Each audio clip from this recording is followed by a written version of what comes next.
भगवान, इस देश की युवतियां पश्चिम से आए फैशनों का अंधानुकरण करके अपने चरित्र का सत्यानाश कर रही, जिससे अंततः समूचे समाज का नैतिक पतन होगा। इस अंधानुकरण को रोकने के उपाय बताने की अनुकंपा करें। शकुंतला पारासर।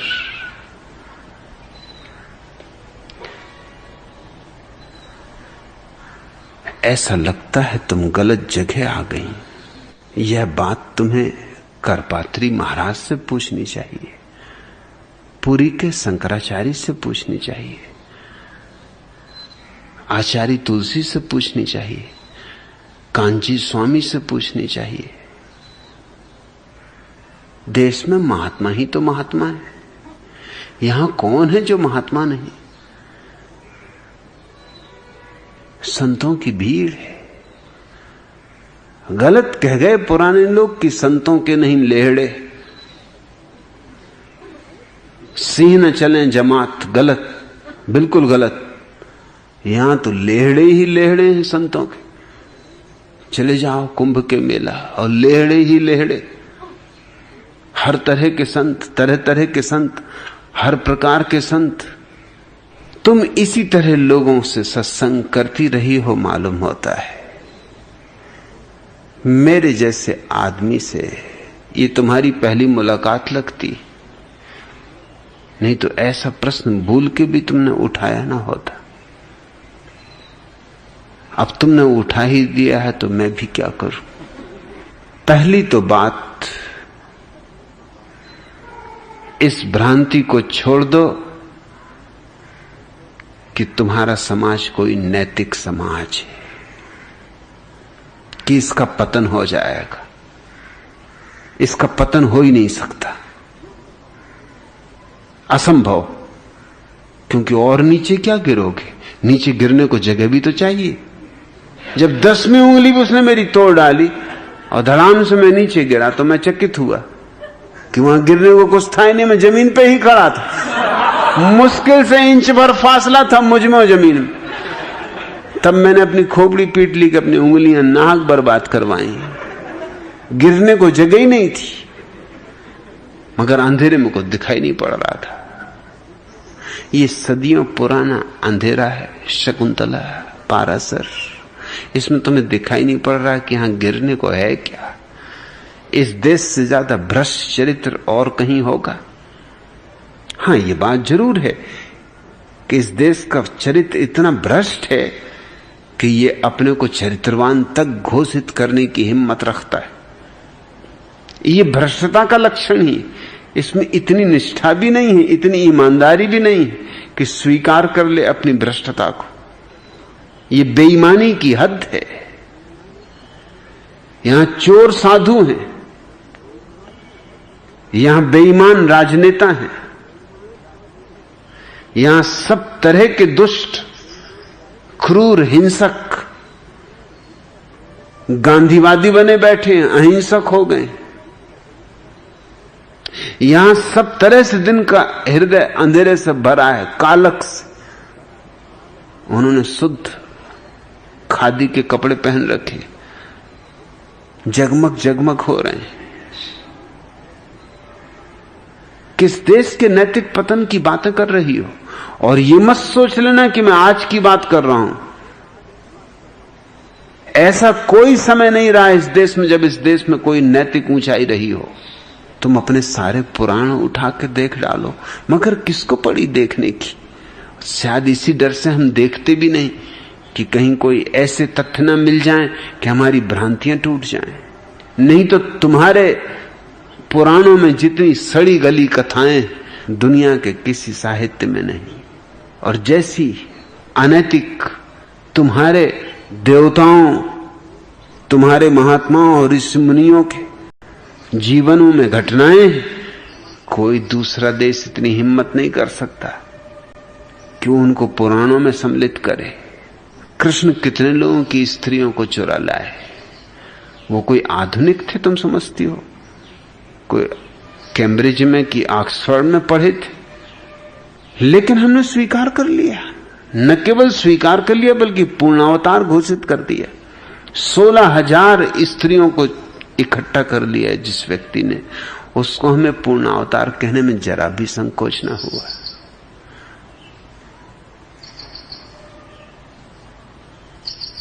जरा आज किसी की गगरी में कंकड़ तो मारो, और किसी का माखन तो चुराओ, और किसी के कपड़े तो चुरा के झाड़ों पर चढ़ जाओ।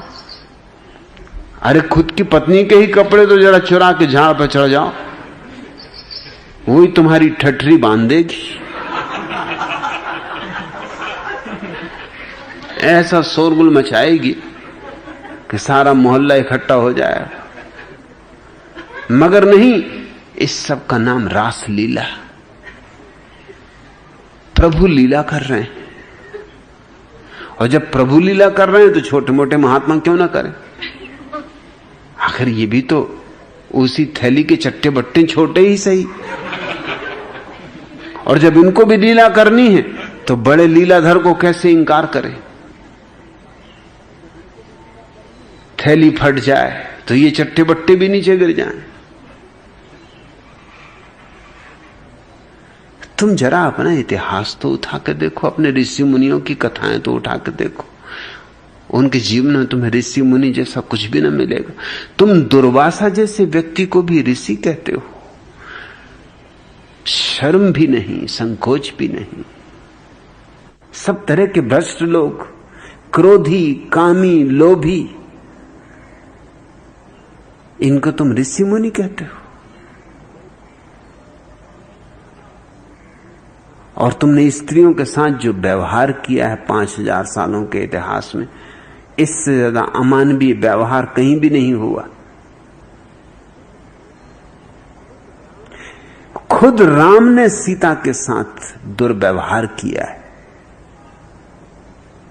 और राम राज्य की बातें करते तुम अघाते नहीं। राम राज्य को फिर से लाना चाहते हो। महात्मा गांधी को ये झक सवार थी कि फिर रामराज्य आना चाहिए। जैसे एक बार रामराज्य देखकर तुम्हारा मन नहीं भरा।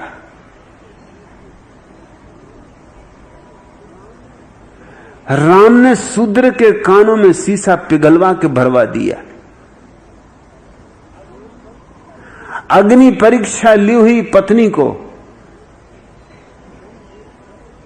कहीं मेरी प्रतिष्ठा और मेरे अहंकार को चोट न लगे, गर्भवती स्त्री को जंगल में छुड़वा दिया। यह सब तुम स्त्री के साथ करते रहे। स्त्री को नरक का द्वार, और स्त्री की कैसी कुत्सित चर्चा की है कि आश्चर्य होता है कि स्त्रियां बर्दाश्त करती रही। स्त्रियां ही इन महात्माओं की सबसे ज्यादा सेवा करती। स्त्रियों को इनकी गर्दन दबा देनी चाहिए। स्त्रियों को, महात्माओं को खदेड़ के गांवों के बाहर कर देना चाहिए। स्त्रियां एक बार तय कर लें तो महात्मा कहीं टिक नहीं सकते। पति की कोई हैसियत है कि महात्मा को घर में टिका ले। स्त्रियों की वजह से महात्मा टिके हुए। पति तो वैसे नहीं टिकाना चाहते कि ये और एक लफंगा कहां से आ गए, मगर पत्नी ले आई है तो अब ठीक है। अगर ज्यादा गड़बड़ करो तो महात्मा तो नहीं टिकेंगे, पति को निकाल बाहर करेगी। पति हो जाएंगे लावारिस और महात्मा यहीं बसेंगे। सो बेहतर यही है कि सह अस्तित्व को मान लो कि ठीक है भाई, पत्नी जिसके पैर छुए उसके पति भी पैर छूता है, और भी जोर से छूता है। पत्नी को भी राजी रखना है।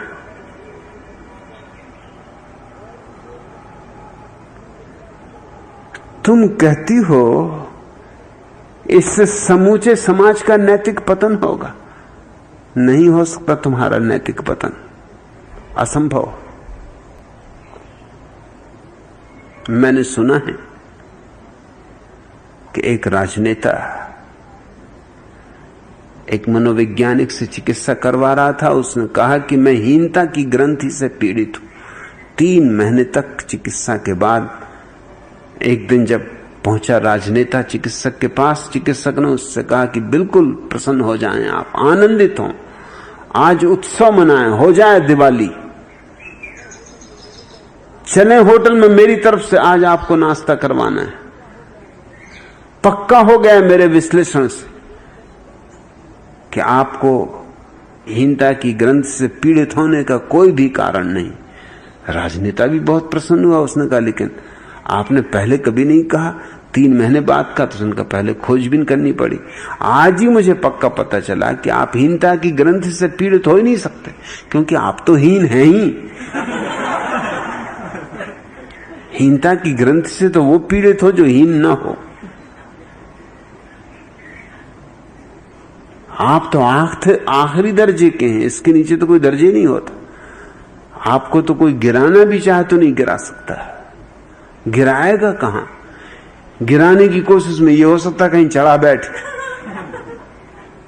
मैं नहीं देखता कि इस देश का कोई नैतिक स्तर है या कभी रहा है। जिनको तुम धर्मराज युधिष्ठिर कहते हो, वो भी अपनी स्त्री को दांव पे लगा सके और फिर भी धर्मराज कहे जाते हो।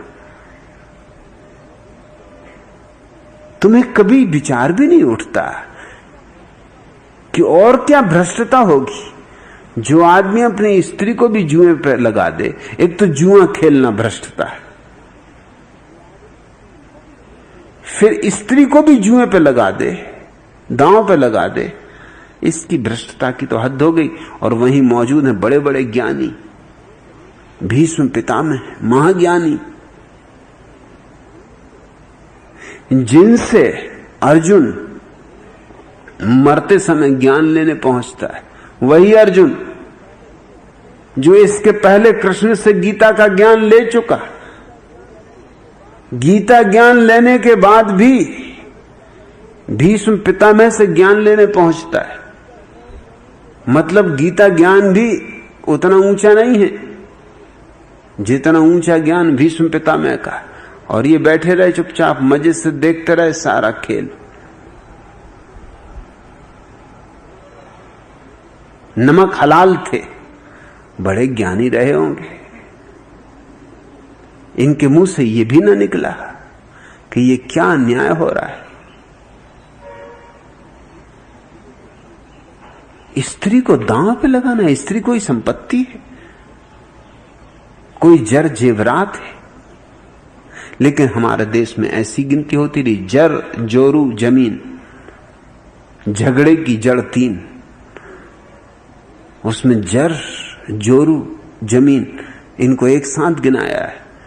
जमीन हो कि धन हो कि औरत, बस ये झगड़े की 3 जड़। तुमने स्त्री को कभी आत्मा की तरह स्वीकार किया? नहीं, स्त्री को कहते हैं स्त्री संपदा, स्त्री संपत्ति। कन्या को बाप विवाह करता है तो दान में देता है, कन्यादान। न किसी को विरोध उठता, न किसी को हैरानी होती। हम आदी हो गए इस अनीति के।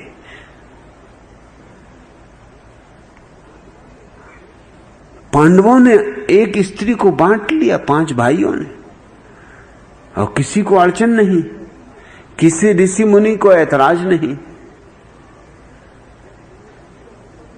और तुम्हें फिक्र अब पड़ रही कि इस देश की युवतियां पश्चिम से आए फैसलों का अंधानुकरण करके अपने चरित्र का सत्यानाश कर रही। कौन सा चरित्र? किस चरित्र की बात हो रही? किस चरित्र के लिए घबरा रही हो कि उसका नाश हो जाएगा? पश्चिम की स्त्री के पास एक चरित्र है जो तुम्हारी स्त्री के पास नहीं, क्योंकि पश्चिम की स्त्री ने स्पष्ट घोषणा कर दी है कि मनुष्य के साथ मेरा अधिकार समान।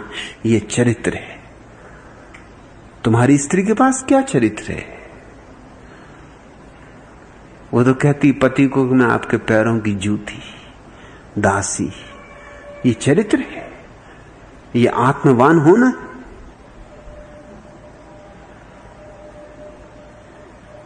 पश्चिम की स्त्री ने पहली दफा दुनिया में स्त्रियों को गौरव दिया है,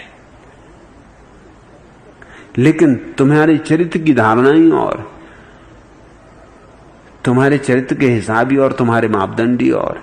बस तुम्हारे चरित्र का तो कुल इतना हिसाब होता है कि एक ही पति के साथ जिंदगी भर बंधी रहे तो चरित्र, और पति कुछ भी करे। ये इतनी वैश्याएं कैसे चलती, कौन चलाता है? पति ही चलाते होंगे, या तुम सोचते हो छोटे छोटे बाल बच्चे चलाते? ये उन्ने घुन्ने जो स्कूल में पढ़ते हैं ये चलाते? ये पति ही चलाते होंगे इतनी वैश्याएं। ये जगह जगह जो वैश्याओं के अड्डे जमे, ये कौन चलाता है? लेकिन मर्द मर्द है, वो जो भी करे ठीक है। स्त्री की बात और है। तुम्हारे चरित्र का एक ही अर्थ होता है बस, कि स्त्री पुरुष से बंधी रहे, चाहे पुरुष कैसा ही गलत हो। हमारे शास्त्रों में इसके बड़ी प्रशंसा की गई कि अगर कोई पत्नी अपने पति को बूढ़े मरते सड़ते कुष्ठ रोग से गलते पति को भी कंधे पर रख के वैश्या के घर पहुंचा दी, तो हम कहते हैं यह है चरित्र। देखो क्या चरित्र, कि मरते पति ने इच्छा जाहिर की कि मुझे वैश्या के घर जाना है, और स्त्री उसको कंधे पर रख के पहुंचाई। इसको गंगा जी में डुबो देना था तो चरित्र होता। ये चरित्र नहीं है, सिर्फ गुलामी, ये दास्ता है और कुछ भी नहीं। पश्चिम की स्त्री ने पहली दफा पुरुष के साथ समानता की अधिकार की घोषणा की, इसको मैं चरित्र कहता हूं। लेकिन तुम्हारी चरित्र की बड़ी अजीब बातें हैं। तुम इस बात को चरित्र मानते हो कि देखो भारतीय स्त्री सिगरेट नहीं पीती और पश्चिम की स्त्री सिगरेट पीती, और भारतीय स्त्रियां पश्चिम से आए फैशनों का अंधानुकरण कर रही। अगर सिगरेट पीना बुरा है तो पुरुष का पीना भी बुरा है, और अगर पुरुष को अधिकार है सिगरेट पीने का तो प्रत्येक स्त्री को अधिकार है सिगरेट पीने का। कोई चीज बुरी है तो सबके लिए बुरी है, और नहीं बुरी है तो किसी के लिए बुरी नहीं है। आखिर स्त्री को क्यों हम भेद करें, क्यों स्त्री के अलग मापदंड निर्धारित करें? पुरुष अगर लंगोट लगा के नदी में नहाए तो ठीक, और स्त्री अगर लंगोटी बांध के नदी में नहाए तो चरित्रहीन हो गई। ये दोहरे मापदंड क्यों? ये दोहरे मापदंड चरित्रहीनता के सबूत। मापदंड एक होना चाहिए, फिर पुरुष स्त्री के लिए अलग अलग क्यों? और इस अलग अलग मापदंड का परिणाम क्या है? परिणाम यह है कि भारत का पुरुष 24 घंटे स्त्री के कपड़े उघाड़ने में लगा रहता है, कल्पना में सही, सपने में सही। जब भी बैठा तब वो यही सोच रहा है कैसे कपड़े उघाड़े। स्त्रियों को नंगा करने में लगा रहता है, और स्त्रियां अपना आंचल संभाल के और अपना कपड़े लत्ते लपेट के अपने को बचाने में लगी हुई है। ये तुम्हारा चरित्र है। सच तो यह है, जहां स्त्री और पुरुषों ने नदियों में, समुद्रों में, तालाबों पर, स्नान गृहों में नग्न स्नान करना शुरू कर दिया है, वहां एक दूसरे को नग्न करने की आकांक्षा तिरोहित हो गई। अगर पश्चिम में किसी पुरुष का किसी स्त्री से प्रेम है तो जरूर उसका आलिंगन करेगा, लेकिन तुम्हारी जैसी बेहूदगी नहीं करेगा कि जिस स्त्री से तुम्हारी कोई पहचान नहीं, जरा भीड़ में मौका मिल गया कि धक्का ही मार दिया, कि साड़ी का पल्ले ही खींच दिया। तुम्हारी बेहूदगी तो देखो। हे ऋषि मुनियों की संतानों, हे धर्म प्राण देश के सदपुरुषों, सन्नारियों के साथ तुम क्या क्या गजब के काम करते हो। आंचल ही खींच दिया, उसकी धोती ही खींच दी, और बड़े प्रसन्न घर लौटे, बड़े 30 मार खां कि देखो तो पैर जमीन पे नहीं पड़ते कि एक स्त्री का साड़ी खींच के आ गए, कि आज बड़ा गजब आ गया, मजा आ गया, कि 2-4 स्त्रियों को धक्का मार आए हैं। ये धक्के जारी रहेंगे जब तक स्त्री ढकी रहेगी, ये धक्के जारी रहेंगे। शकुंतला पारासर, मैं तो पश्चिम के स्त्रियों के कपड़ों के पक्ष में हूं। बर्ट्रैंड रसल ने अपने संस्मरणों में लिखा है कि जब मैं छोटा था तो यूरोप में अभिजात परिवार की स्त्रियों के पैर भी नहीं देख सकता था कोई, अंगूठा भी नहीं देख सकता था पैर का। इस तरह के कपड़े पहने जाते थे जो कि जमीन पर घसटते थे, इस तरह के घाघरे पहने जाते थे जो जमीन को छूते थे। तो अगर कभी किसी स्त्री का भूल चूक से पैर का अंगूठा भी दिख जाता था तो कामोत्तेजक होता था। बात यहां तक बिगड़ गई थी कि लोग कुर्सियों के पैर को भी कपड़े पहनाते थे, क्योंकि वो भी पैर है और कुर्सी स्त्री, तो उसके भी पैर ढांक देते थे।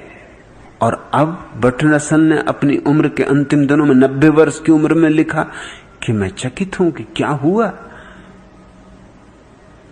स्त्रियां इतने शरीर को उघाड़ के जी रही हैं, लेकिन किसी को कोई चिंता नहीं, ना किसी कोई के पैर देख के काम उत्तेजना होती है, न कोई किसी का पैर देख के एकदम दीवाना हो जाता है कि नशे में आ जाता है कि कुछ का कुछ कर गुजरे। जो चीज खुल जाती है उसमें रस ही चला जाता है। अब स्त्रियां तो इतने छोटे छोटे स्कर्ट पहन रही हैं कि अब उघाड़ने को भी कुछ नहीं बचा है।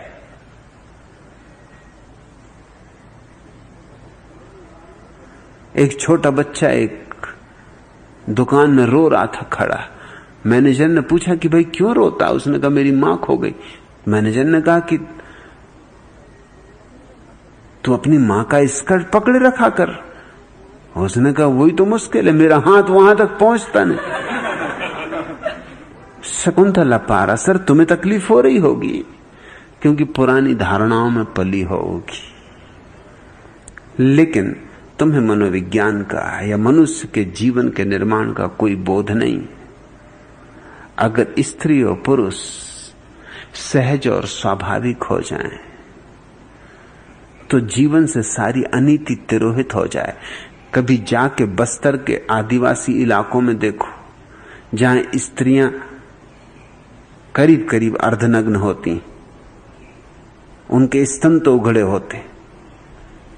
तुम बस्तर में किसी स्त्री के स्तन पर हाथ रख के पूछ सकते हो कि ये क्या है? वो कहेगी ये बच्चे को दूध पिलाने का थन, और बात खत्म हो गई। ठीक बात इतनी है ही। और आदिवासियों में कोई उत्सुकता नहीं है किसी स्त्री के स्तन देखने की। चारों तरफ स्त्रियां ही स्त्रियां, स्तन ही स्तन, देखना क्या है? लेकिन तुम्हारे मन में एक ही उत्सुकता बनी रहती, स्त्री के स्तन देखने की। तो स्त्रियां भी स्तनों को खूब संवार के चलती। प्लास्टिक के स्तनों को उभार के रखने के कृत्रिम आयोजन किए गए हैं, जिनसे कि ढले ढलाए स्तन ऐसे लगें कि अभी बिल्कुल जवान। स्तन चाहे हो या न हो, रबर और प्लास्टिक के स्तन भी मिलते और लोग बड़े उत्सुक होकर देखते। तुमने भी ख्याल किया होगा, बुर्के में ढकी हुई स्त्री को देखो कैसा आकर्षण पैदा होता है। लाख काम छोड़ के तुम पीछे लग जाते हो कि कहीं तो मौका मिलेगा, थोड़ा बहुत तो देख ही लेंगे। लेकिन जो स्त्री बुर्के में नहीं ढकी है, उसको देखने की कोई ऐसी उत्सुकता पैदा नहीं होती, देख ही ली।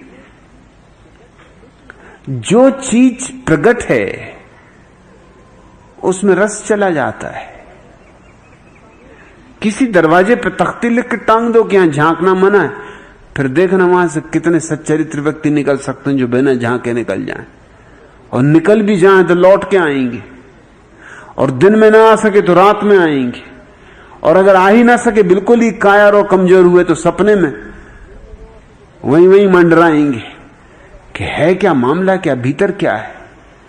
निषेध आकर्षण बन जाता है।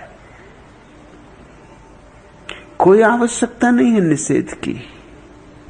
सारे पशु पक्षी बिना निषेध के जी रहे हैं। मनुष्य को भी इतने निषेध की कोई आवश्यकता नहीं। ये भी मनुष्य की कामोत्तेजना है जो उसने स्त्रियों को ढांका है। ये मनुष्य की ही कोशिश है, पुरुष की। पुरुष ने स्त्री को ढकने के लिए मजबूर किया, क्योंकि जितनी स्त्री ढकी हो उतनी कामोत्तेजक हो जाती।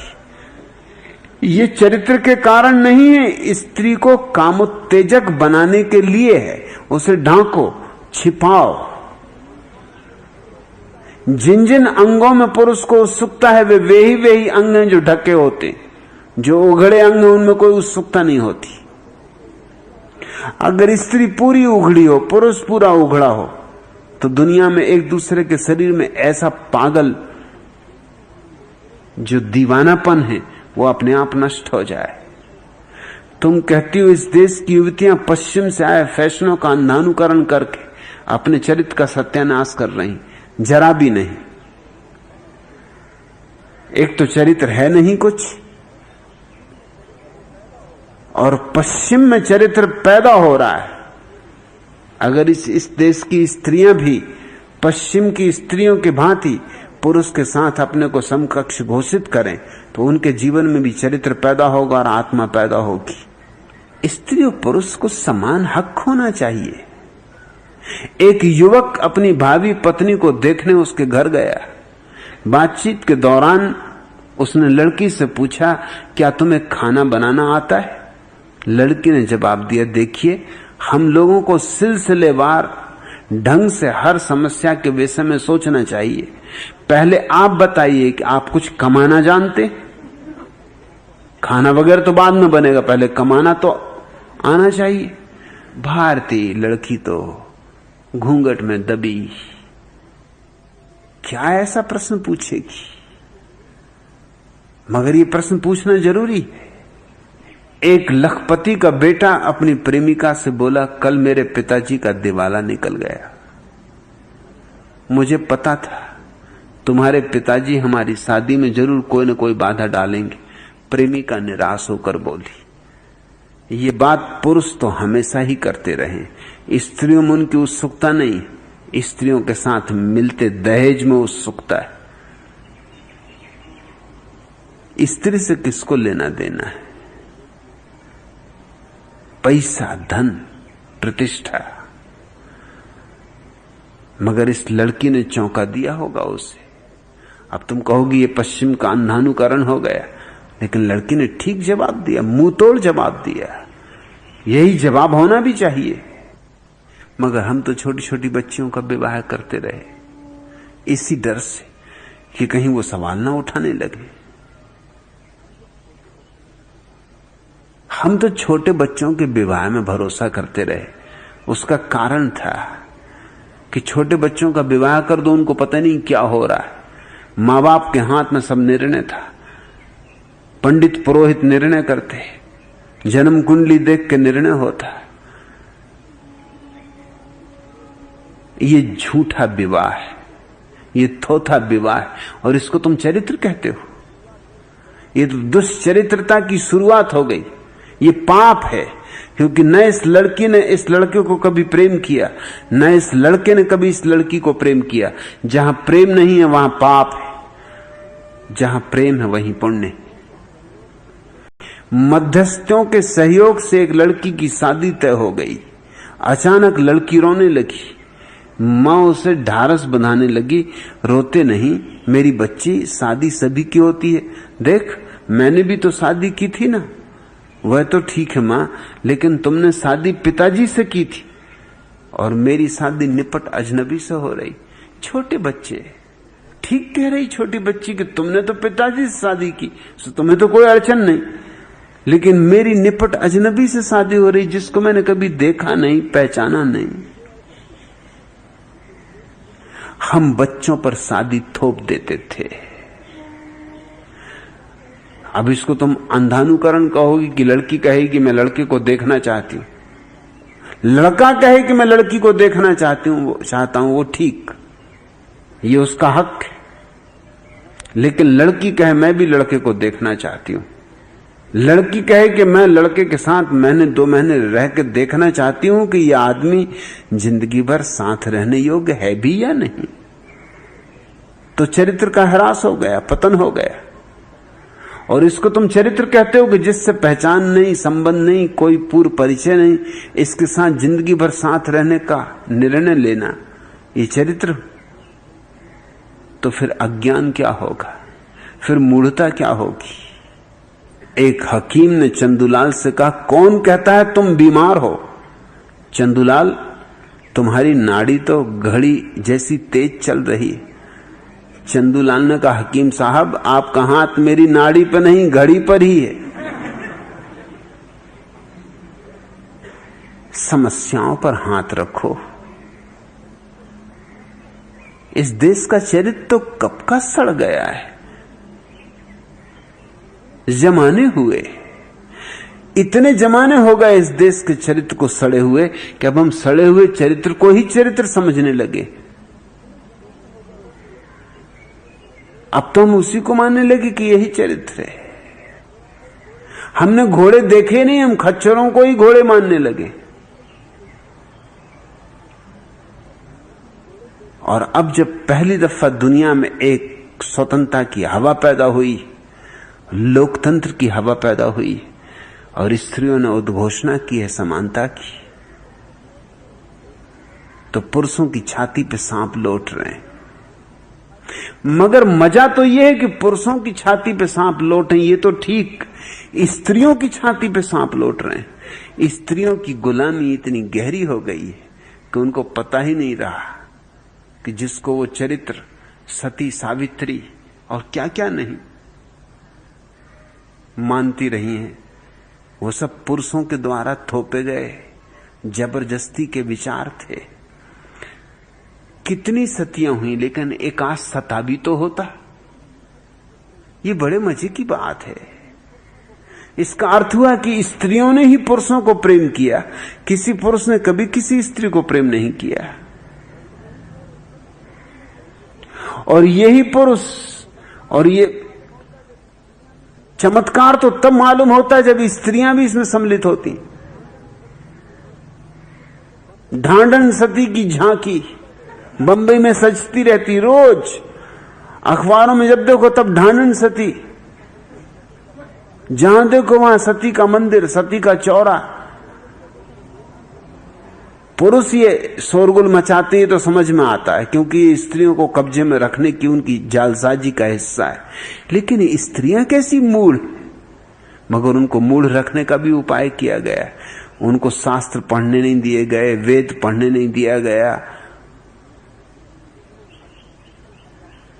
उनको जितना अशिक्षित रखा जा सके उतनी कोशिश की गई, ताकि जो पुरुष कहे वही उनको सत्य मालूम पड़े। वो भी पूजा कर रही, वो भी नहीं पूछती कि एक आध कोई ढांढू सताबी हुए कि नहीं, कोई भोंदू सताबी हुए कि नहीं। एक आध उनका भी मंदिर और चौरा तो हो कहीं, लेकिन ये काम पुरुषों ने कभी किए ही नहीं। इधर स्त्री मरी, उधर उन्होंने विवाह किया। मगर पुरुष मरे तो स्त्री को उसके साथ मरना चाहिए। क्यों? क्योंकि वो पुरुष की संपत्ति है, और पुरुष को भरोसा नहीं है कि मेरे मर जाने के बाद कहीं कोई दूसरा पुरुष उस पर कब्जा कर ले, या वो किसी से प्रेम करने लगे, या विवाह कर ले। ये तो हद हो गई। तुमने जैसे आत्मा खरीद ली, स्त्री न हुई वस्तु हो गई। और स्त्रियां इसको बर्दाश्त करती रहीं। न केवल बर्दाश्त करती रहीं, वरन धीरे धीरे इसमें गौरव अनुभव करने लगी कि इसमें कोई खूबी की बात है। हम जो भी बातें सुनते सुनते संस्कारित हो जाते, वो हमारे खून, हड्डी, मांस, मज्जा में मिल जाती, फिर हमें होश आना मुश्किल हो जाता है। पश्चिम में एक शुभ घड़ी आई है, घबराने की कोई आवश्यकता नहीं है, भयभीत होने का कोई कारण नहीं। सच तो यह है कि मनुष्य जाति अब तक बहुत चरित्रहीन ढंग से जी है, लेकिन ये चरित्रहीन लोग ही अपने को चरित्रवान समझते हैं। तो मेरी बातें उनको लगती हैं कि मैं लोगों का चरित्र खराब कर रहा हूं।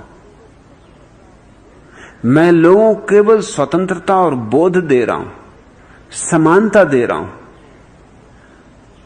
और जीवन को जबरदस्ती बंधनों में जीने से उचित है कि आदमी स्वतंत्रता से जिए, और बंधन जितने टूट जाएं उतना अच्छा है, क्योंकि बंधन केवल आत्माओं को मार डालते, सड़ा डालते, तुम्हारे जीवन को दूभर कर देते।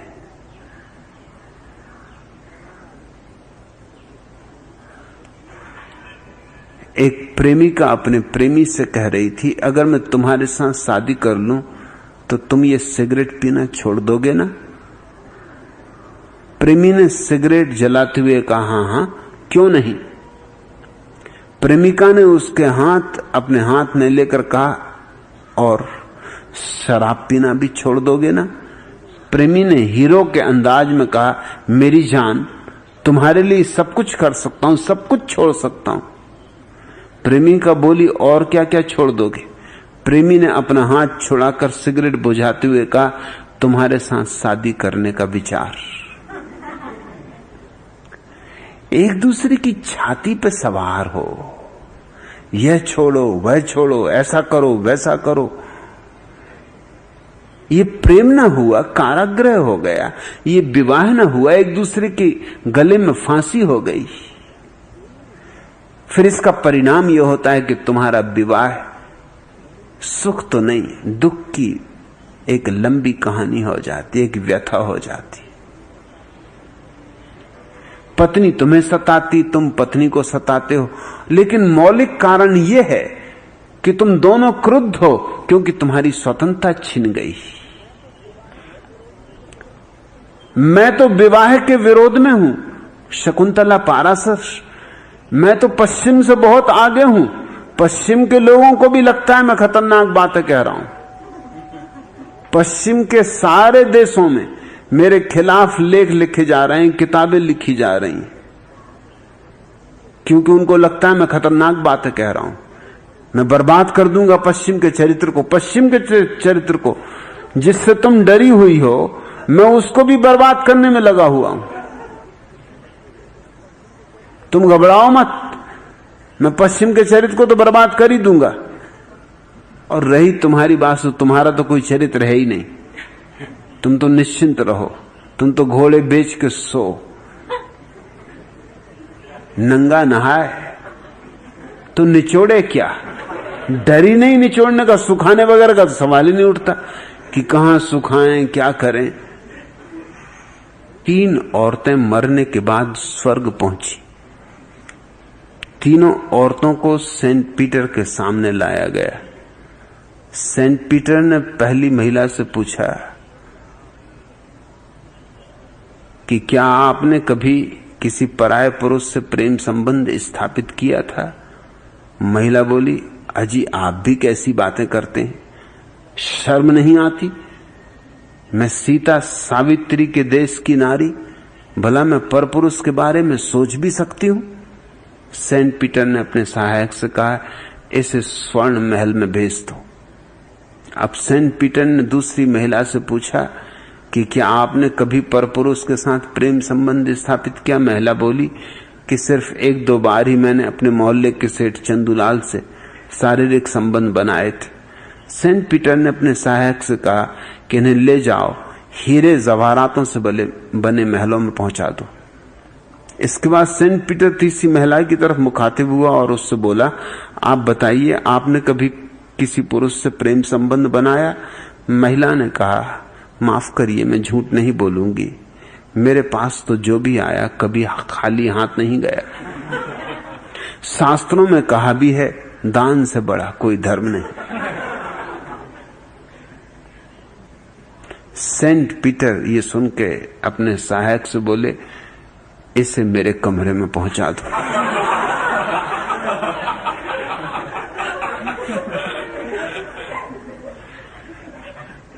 तुम्हारे संत भी सती सावित्रियों से नमस्कार करेंगे कि माता जी को ले जाओ दूर जहां ले जाना हो।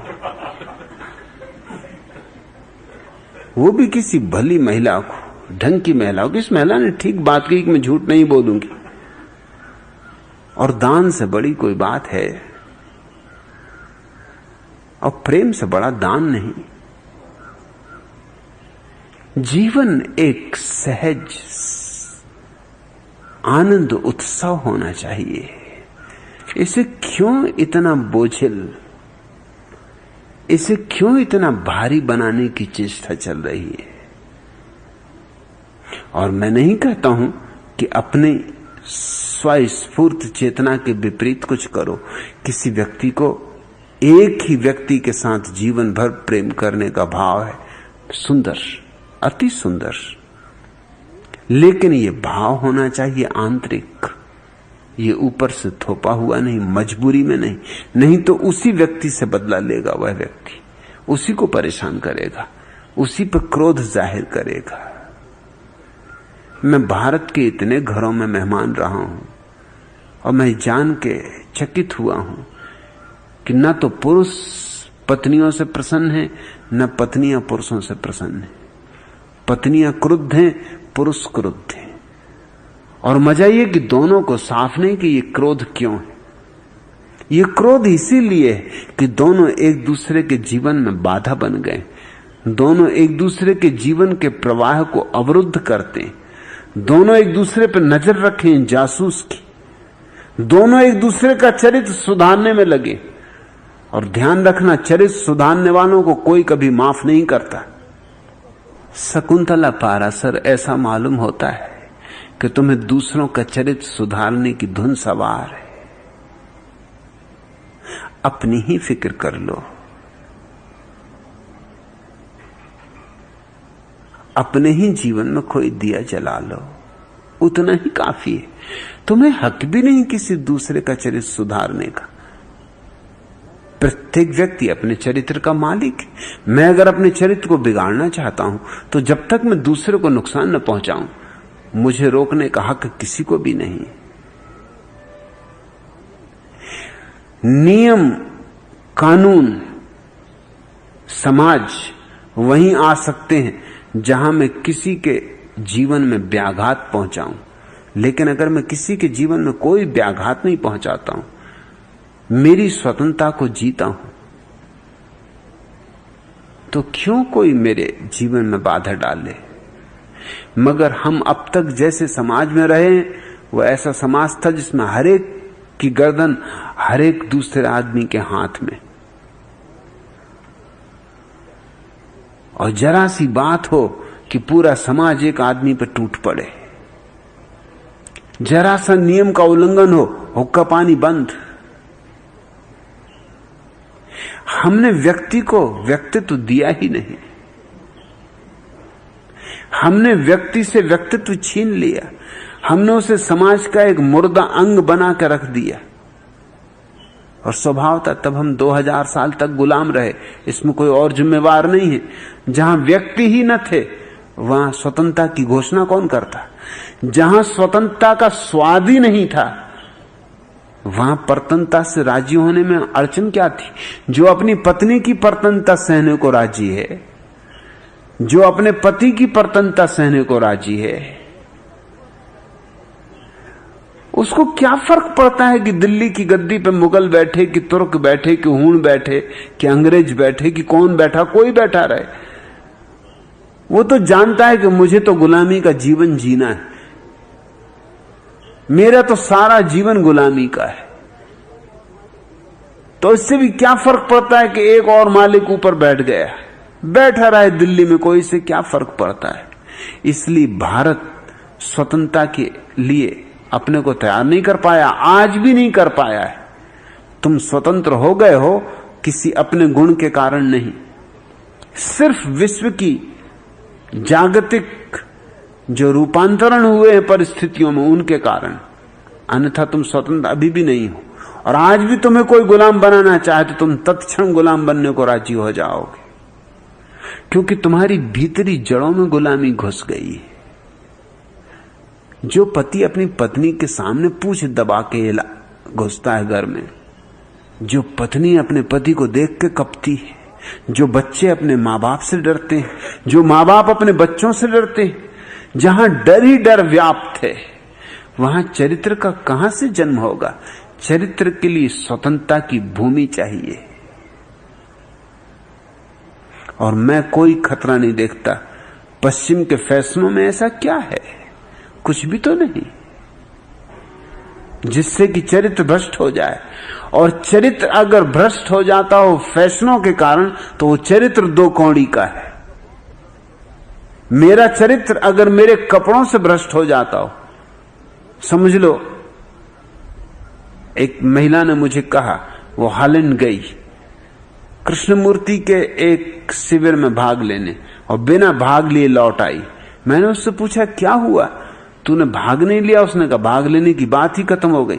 मैंने कृष्णमूर्ति को एक सांझ शिविर शुरू नहीं हुआ उसके एक दिन पहले एक दुकान पर टाई खरीदते देखा।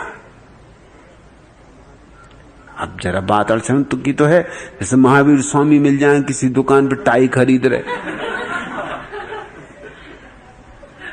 या किसी दुकान पे बैठे भजिया खा रहे। महावीर स्वामी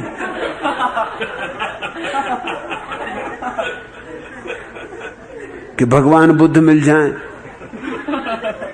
कि खड़े हैं किसी टाकीज के सामने क्यू में टिकट खरीदने के लिए, बात खत्म हो गई। अब क्या बचा? इस महिला ने देखा कृष्णमूर्ति को, पहले तो उसे भरोसा ही नहीं आया अपनी आंखों पे, क्योंकि कृष्णमूर्ति जब भारत आते तो वो कुर्ता धोती पहनते। ठीक है, भारत में कुर्ता धोती बिल्कुल ठीक जमती, लेकिन अब कुर्ता धोती इंग्लैंड में पहनोगे तो दांत किटकिटाते रहेंगे, बोलोगे बालोगे क्या?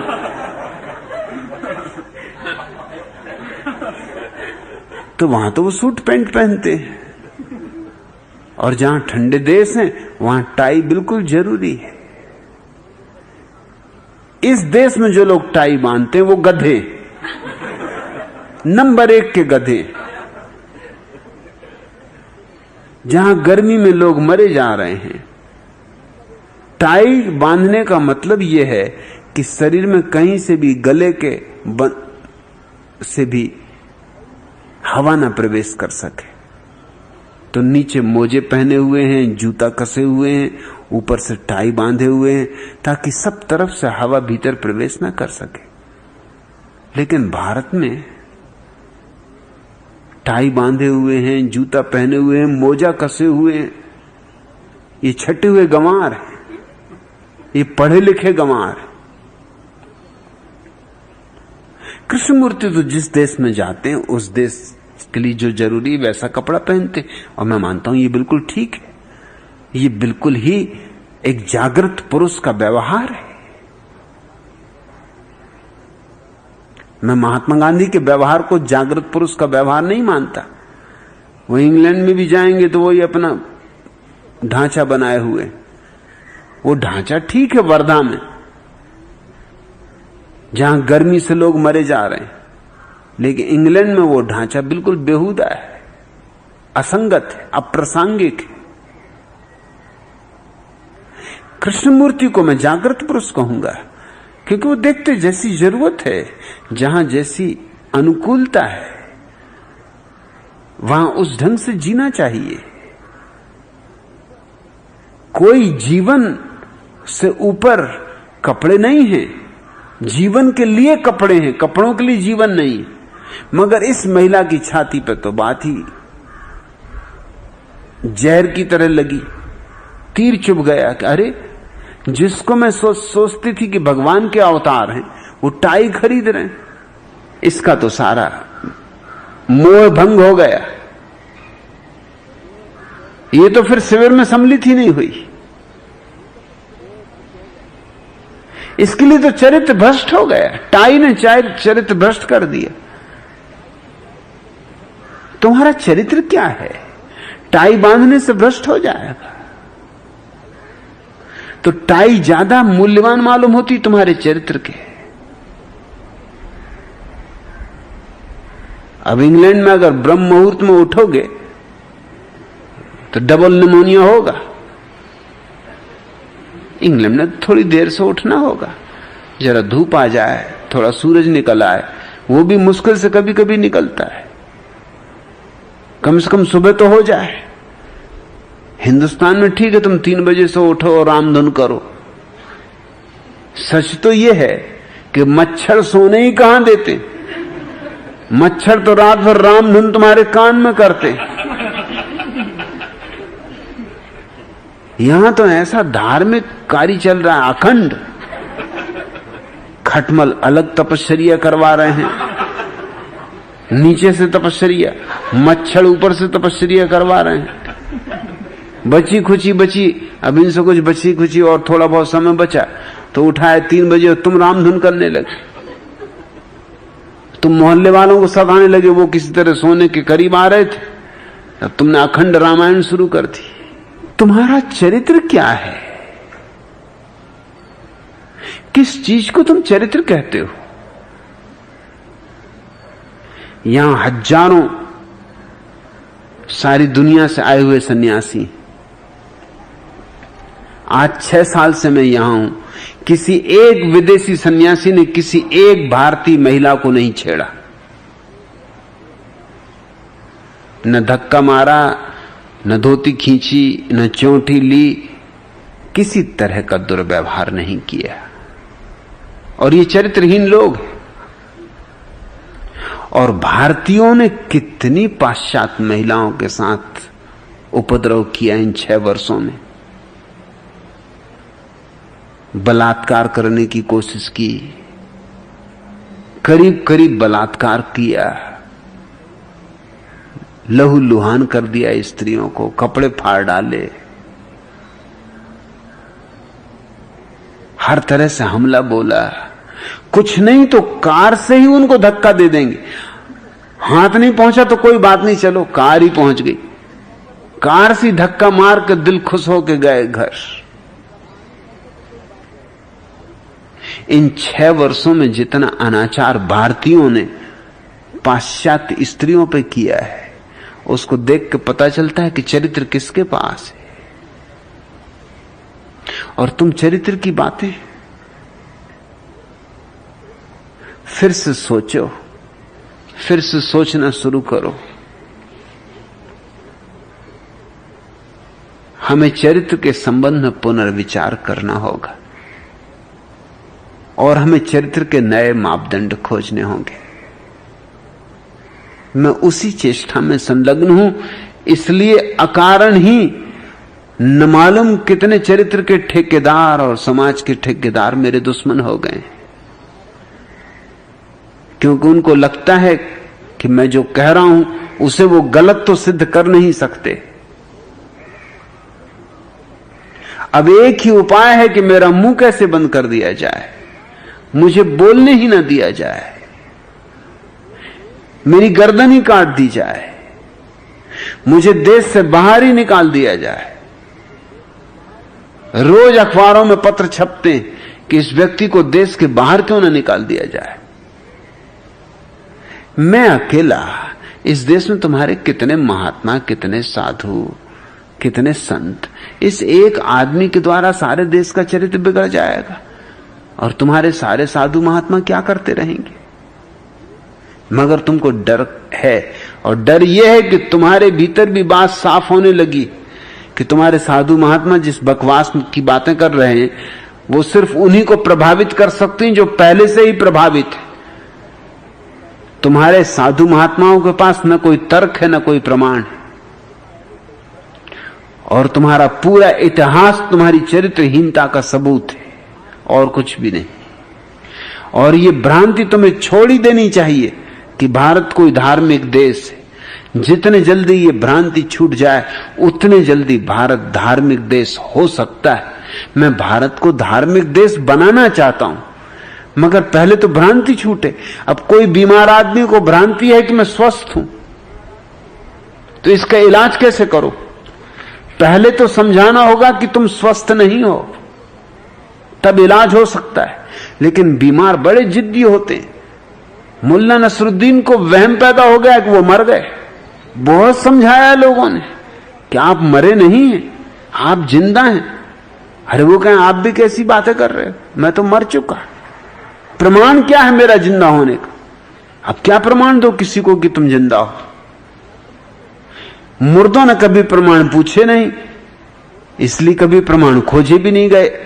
ये बीमारी भी नहीं। आखिर उन्हें मनोवैज्ञानिक के पास ले गए। मनोवैज्ञानिक ने बहुत खोजा भी ना, क्या करना क्या नहीं करना। आखिर उसने एक तरकीब निकाली। उसने कहा मुझे एक बात बताओ, जब कोई आदमी मर जाए, अगर हम उसको चाकू से काटें तो खून निकलेगा कि नहीं? नसरुद्दीन ने कहा कभी नहीं। मरे हुए आदमी को कैसे खून निकल सकता है?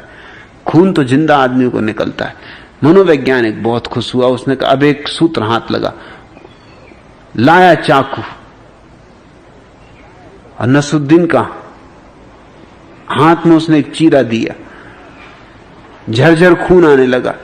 उसने कहा अब बोलो बड़े मियां, जिंदा हो कि मर गए? नसरुद्दीन ने कहा इससे सिर्फ इतनी सिद्ध होता है कि वो जो पुराना ख्याल था कि मुर्दों को खून नहीं निकलता, वो गलत है।